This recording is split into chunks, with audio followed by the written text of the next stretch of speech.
Welcome, everyone, to my show, the Health, Happiness, and Planet podcast. In today's episode, we will focus more on the planet. In case you're listening to this while driving, cooking, cleaning the house, commuting, walking, jogging, or anywhere else where you cannot take notes, no worries. I included a downloadable freebie where you will be able to find the key takeaways and action points. You can choose 1 to 2 points to implement and see if it brings value to our planet and to you. The link to the freebie can be found in the show notes. As a former head of corporate social responsibility at a large international organization, I observed several unsustainable mindsets that hindered progress towards a greener future. The first disempowering and unsustainable mindset that I frequently come across is I do not need to worry about the health of the planet. I just need to worry about my own health and the well-being of my family. When I was younger, this was also a little bit part of my mindset, but later I discovered that it is all connected. Taking care of the planet's well-being has a direct impact on our health and the health of our family members. When we are healthy, we are better equipped to pursue our dreams and passions, leading to a more fulfilling life, which will most likely make us a happier person. Maybe you already live in one of those cities which struggle with polluted air. Looking at the amount of pollution that is present in the air, you can see the percentage of inhabitants who suffer from health issues caused by dirty air. When the air is polluted, it can also contaminate water and soil, affecting our food system. This shows us how everything is interconnected. You will also have noticed that there is a significant percentage of people who get ill, and they spend a great part of their time and energy trying to get well.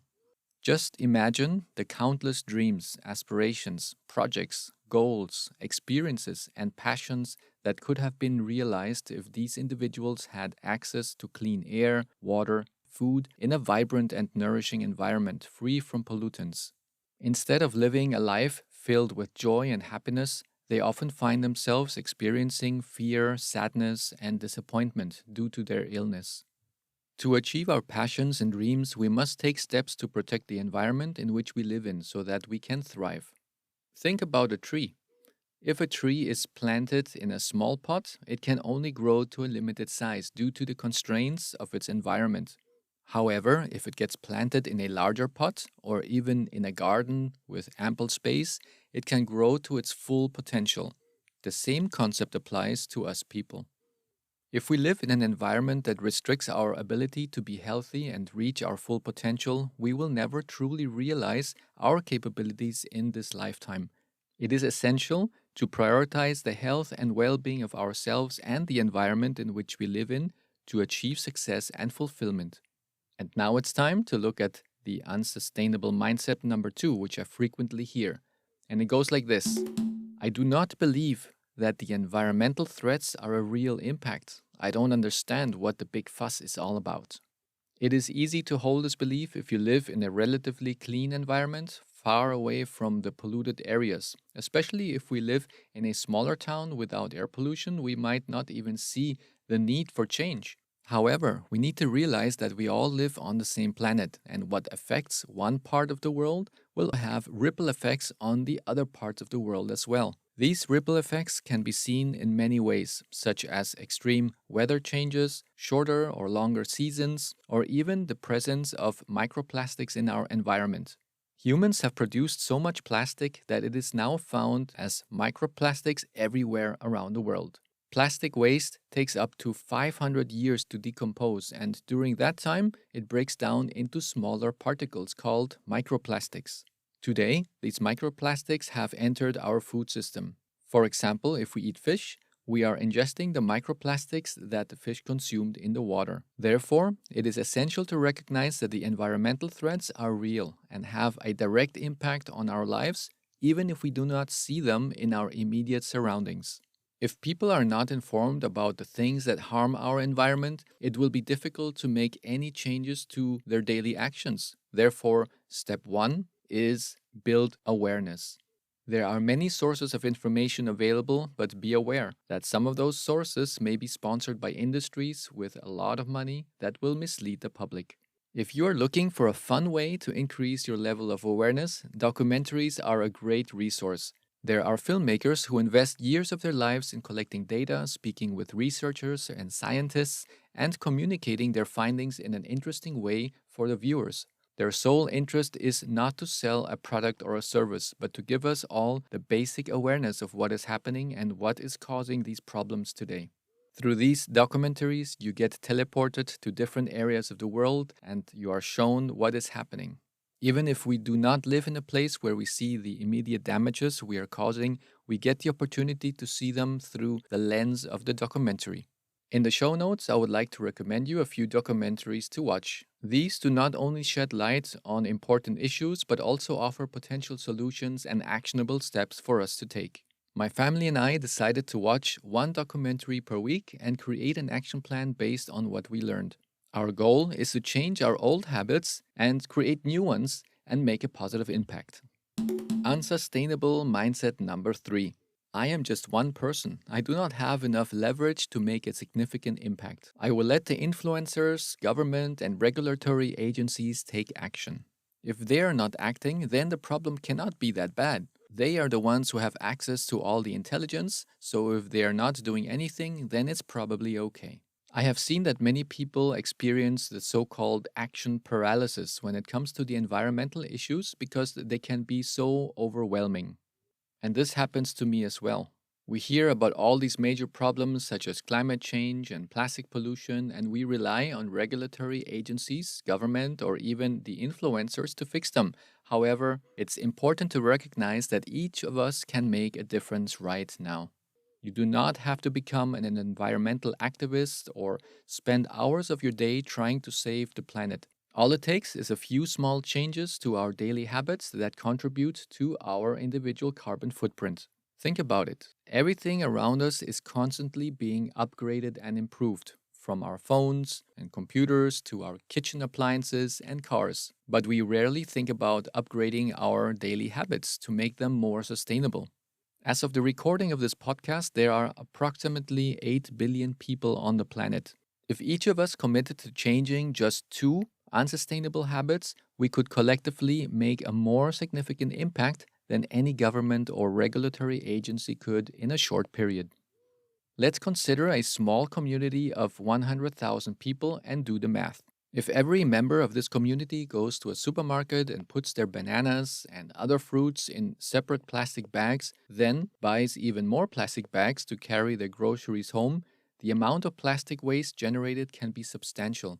Additionally, if they buy food that's wrapped in plastic, drink from plastic bottles and cups through a plastic straw, and buy plastic toys for their kids, the amount of plastic waste adds up very quickly. However, the good news is that we can adopt new sustainable habits to reduce plastic waste. If in this community of just 100,000 people, everyone would switch to reusable bags, didn't pack their fruits in plastic bags at the supermarket, didn't buy microwave food or water in plastic bottles, and opt for eco-friendly alternatives for plastic toys, all of these would add up to a significant amount of plastic that we can save on every given day. By changing their habits, the people in this community could avoid at least 5 plastic bags from the supermarket, 1 plastic food wrapper from the microwave, a plastic toy, 1 plastic water bottle, and 1 plastic cup during just one trip to the supermarket. For a community of 100,000 people, that would amount to at least 9 items per person, which multiplied by 100,000 people and 365 days a year equals to approximately 328 million plastic items. Sadly, 91% of all plastic is not being recycled, and half of it is produced for single use. Just making conscious changes in the way we do things can have a big impact. We all need to recognize the leverage we can have as a community, which is a collective superpower. If we all lead by example and encourage others to do the same, sustainable habits will gradually become contagious, and more people in our community will begin to adopt them. The positive ripple effects of our improved habits can counteract the negative ripple effects of the harmful habits that we have today. If every member of the community knows that we can all make a difference, then suddenly we have a whole community making a shift. The first step towards change must come from each one of us. Together, we can create a wave of positive change that will have a lasting impact on our environment and our communities. It all starts with each one of us committing to making the change we want to see. Unsustainable mindset number 4. I do not know any continuous improvement techniques.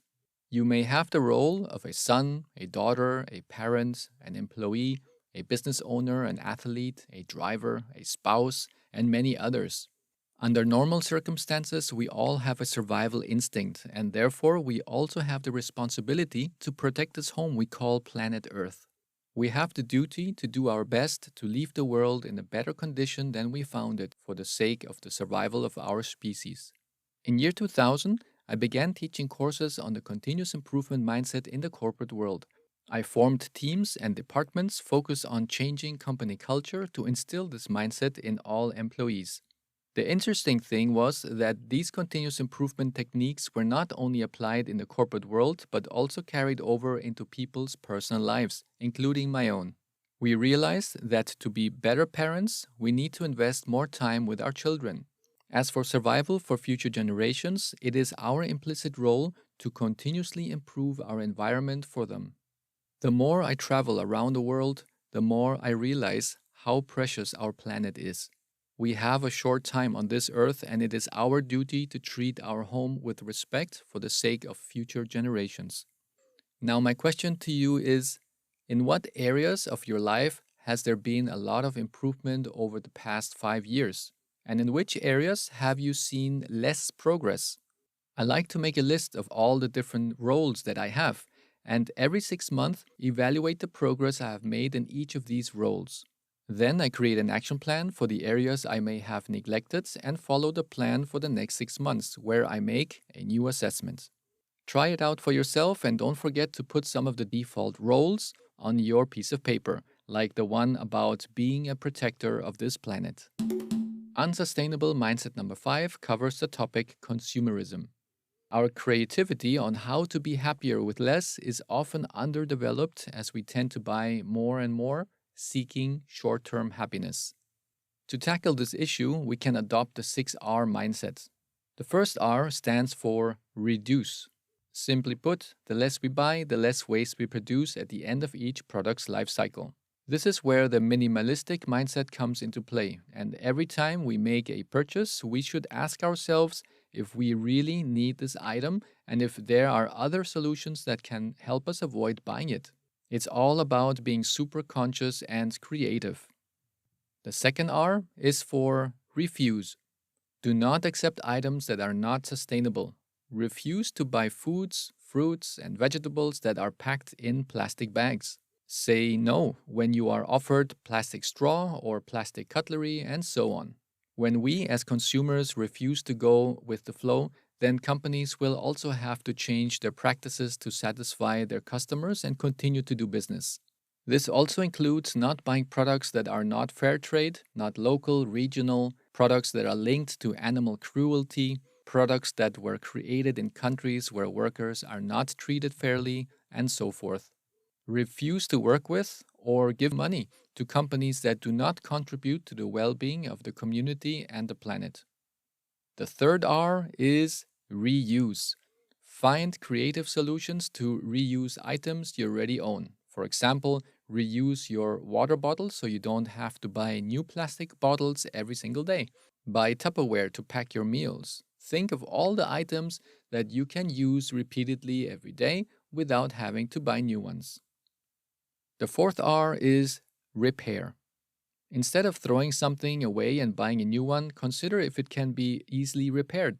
The idea is to extend the life cycle of each item we own.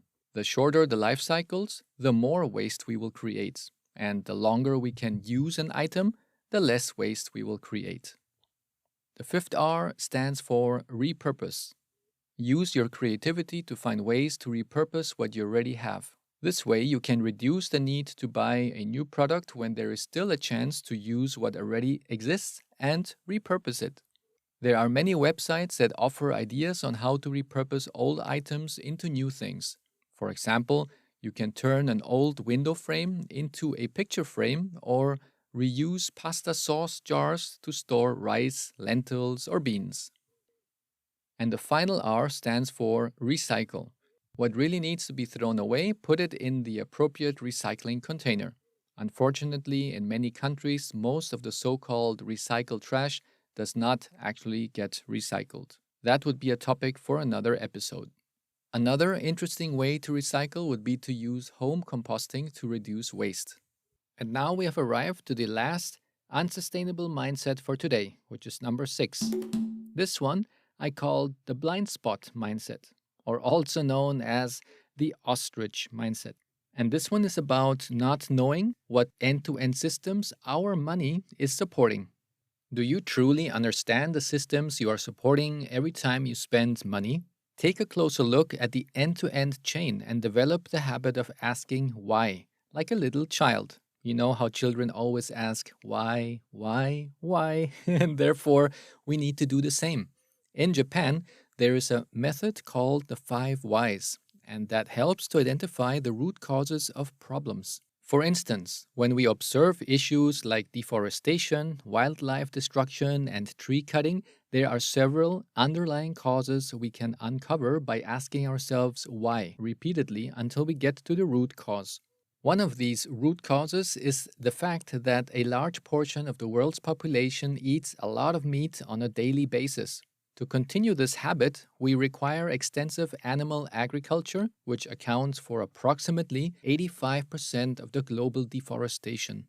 In fact, the Amazon forest destruction is primarily due to 91% of animal agriculture. The other reasons are timber lodging, mining, and expanding infrastructures. Think about those numbers. Having meat on your plate every day is no longer sustainable. Additionally, the World Health Organization has declared processed meat to be carcinogenic, just like cigarettes. It is predicted that in 10 to 15 years, processed meat will be seen as the new cigarette.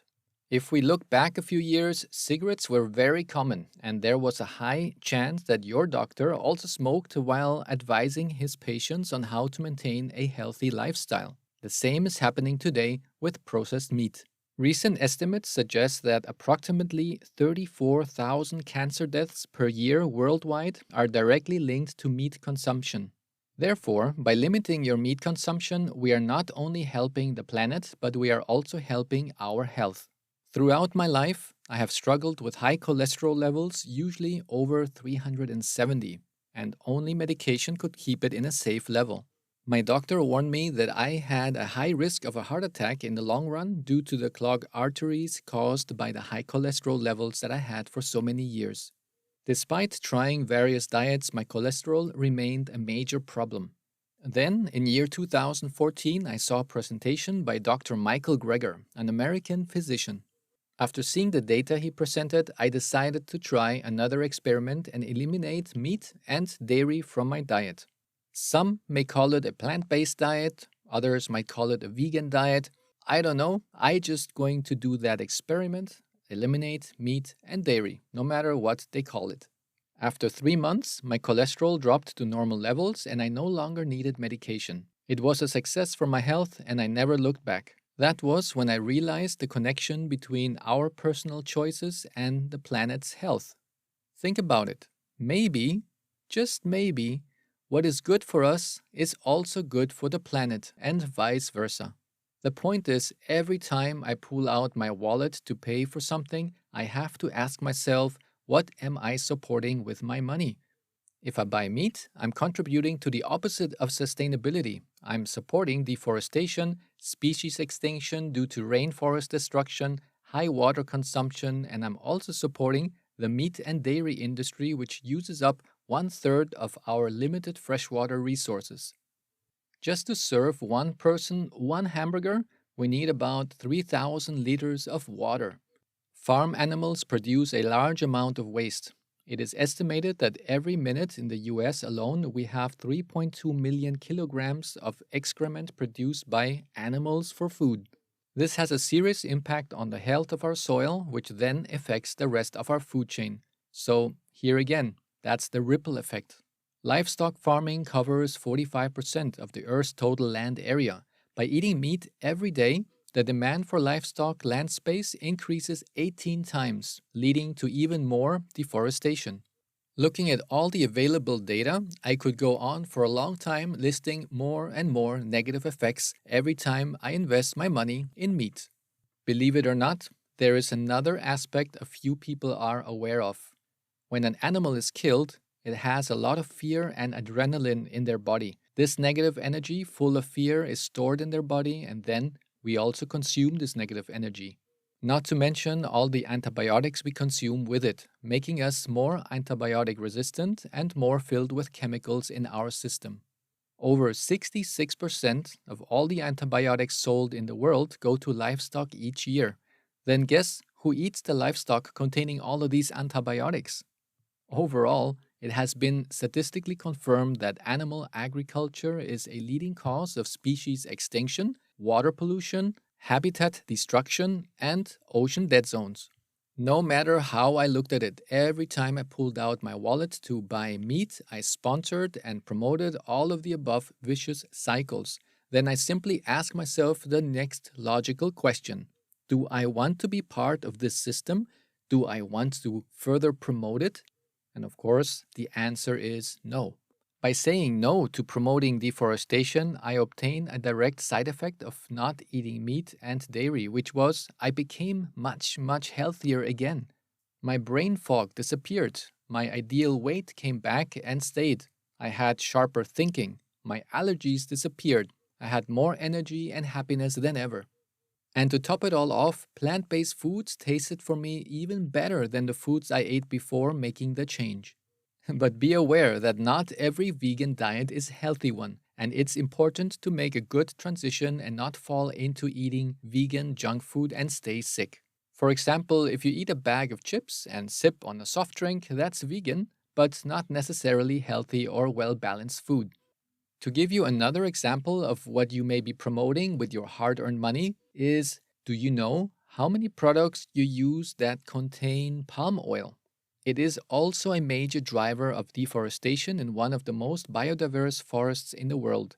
When we all have this awareness, then we can make conscious decisions about whether or not we want to contribute to promote this destructive system. Another example is knowing where we get our products and what the end to end chain is. If we know that a particular clothing item is produced in low wage countries where people have unsafe working conditions or even are forced to work, perhaps even using child labor, we can ask ourselves again the question, do I want to support such a system just to buy a product that is slightly more economical? We need to remove the veil and see what lies beneath the production of each of those products and services. You can even go a level further and ask 3 additional questions every time you purchase something. Question number 1, what is the environmental impact of this product before it is even sold? That means to create that product. What is the impact? Then question number 2, what is the impact of that item when it is in use? And finally, question number 3, what is the environmental impact of that item once we are done using it and when it has been disposed? We should always ask ourselves these 3 basic questions every time we buy a product.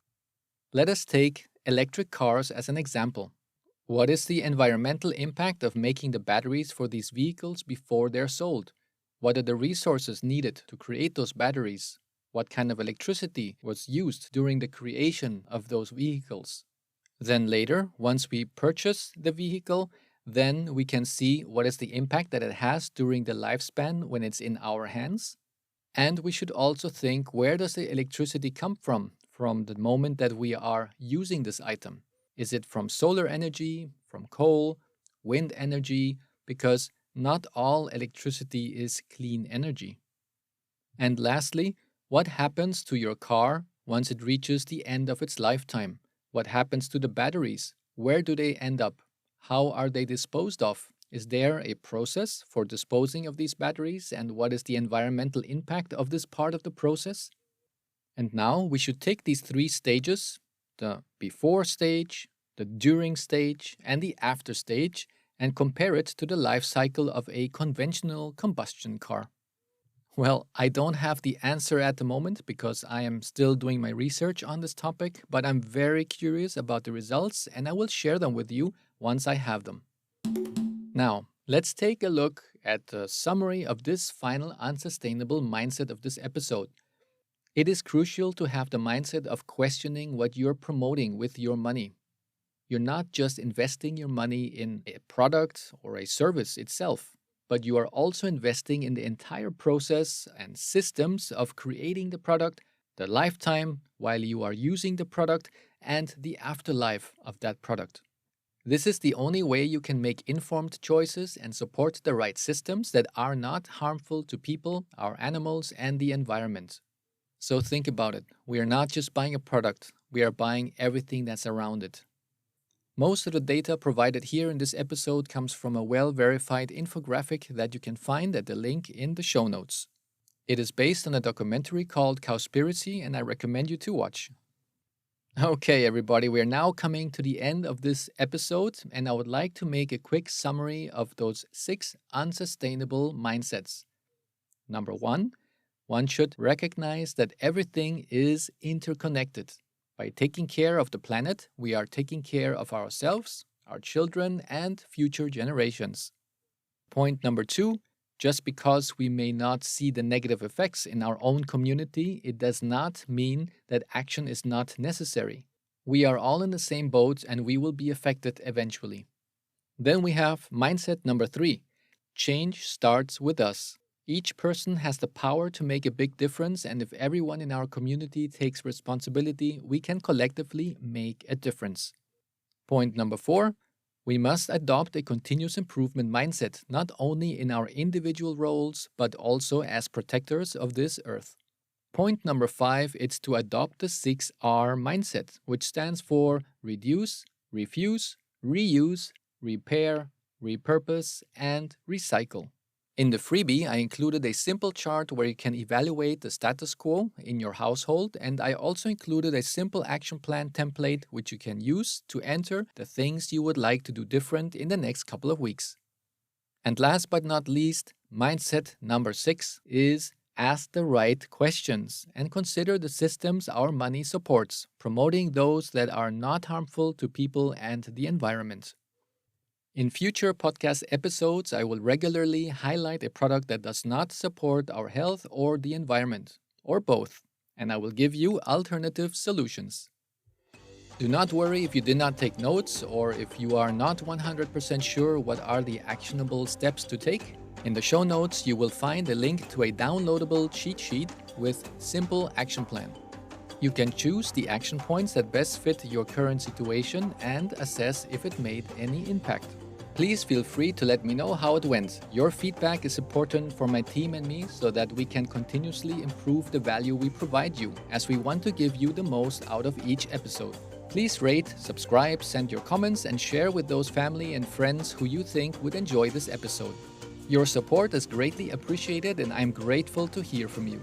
I am also a work in progress and I strive to do things better every day.